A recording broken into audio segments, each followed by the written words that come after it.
Hello, I'm Tracy, Grief Support Manager at FAIRHOPE Hospice and Palliative Care. And we like to support the grief needs of our community. And one way we do that is through these videos. We are going to be sharing tips on how to support yourself and others that you know who are going through grief. And I want to let you know something that we hear from many people. We hear these phrases: I'm struggling to focus. I feel so confused. We want to let you know that that is a very normal grief reaction. A lot of times we will hear people say, I feel like I'm losing it. I used to be able to remember. I can't remember anything. And they become afraid that that's going to be the way it will be for the rest of their life after their loved one has died. I'm here to tell you that's not the case. We need to let you know that grief will leave you foggy-headed. Grief will leave you feeling confused. You're also going to feel that time moves slowly, or the time of day seems very distorted. I'm going to tell you the reasons why that happens. Whether you knew that a death was going to be coming because of a prolonged illness for a family member or a loved one, or whether it was an unexpected death, there are two things that happen. One, you go into high alert after that death has occurred, or you're on high alert as the caregiver, always wanting to make sure that things are taken care of. Did you know that when you're on high alert, your body gets exhausted? And then after the need for the high alert has ended, guess what happens? You become tired, exhausted, and your brain says, I can't take on much more. So in a lot of ways, that confusion that you feel, that foggy-headedness that you feel, it's actually kind of a self-protection, because it's telling you, slow down, take a breath, allow yourself to rest. You have been through so much in caring for a loved one, going through a funeral, all of those financial and business dealings that have to occur after a loved one's death. You are going to be tired. You are going to be exhausted. And your brain and your body is going to allow you to go into self-protection mode, which basically means we got to look at the way you take things and do tasks a little differently. So I'm going to give you some suggestions.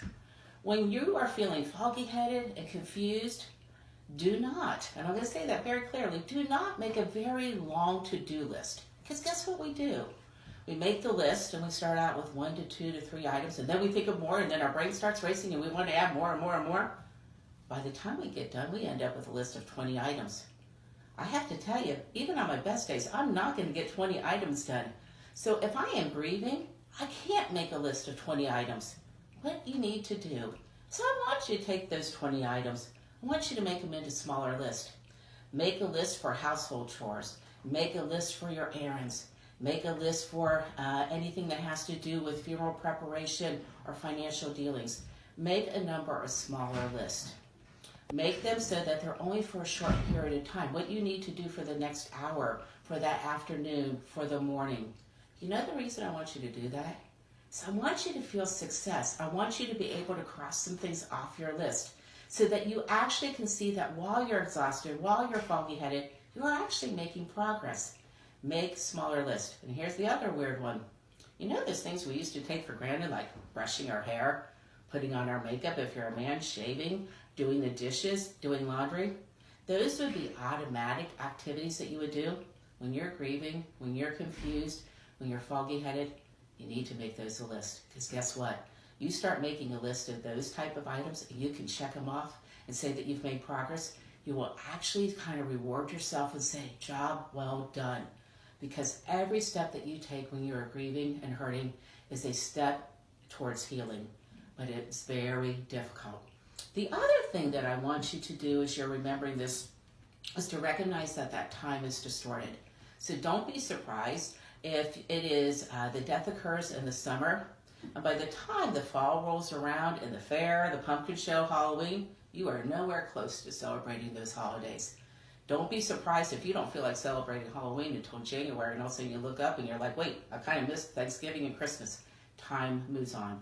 The world will move on much quicker than where you are. That will happen for a period of time. I'm here to tell you that does get better. Give yourself permission to feel the confusion, to feel the foggy-headedness. Make your list smaller.